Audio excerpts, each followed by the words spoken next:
జననం చిరస్మరణీయం సర్వభూమికి పర్వదినం.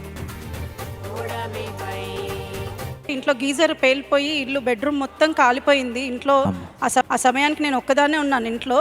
కానీ దేవుడు కార్డియాక్ అరెస్ట్ అవుతుంది, ఆమె ఎట్లా ఉంటుందో మాకు తెలియదు పరిస్థితి, మొత్తం లంగ్స్ మొత్తం పొగ నిండిపోయింది అని చెప్పారు.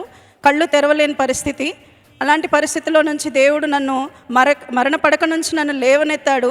తెల్లారే ఐసీయూలో నుంచి నైట్ అడ్మిట్ చేశారు. మార్నింగే మళ్ళీ నన్ను ఐసీయూలో నుంచి జనరల్ వార్డుకి షిఫ్ట్ చేశారు. దేవుడు నన్ను లేవనెత్తాడు. Calvary promise land, Hayath Nagar దగ్గర కల్వరి ప్రామిస్ ల్యాండ్ 3 ఆరాధనలకి మీరు పాలు పొందొచ్చు. దేవుని సన్నిధిని అనుభవించవచ్చు, ప్రార్థనలు గడపచ్చు.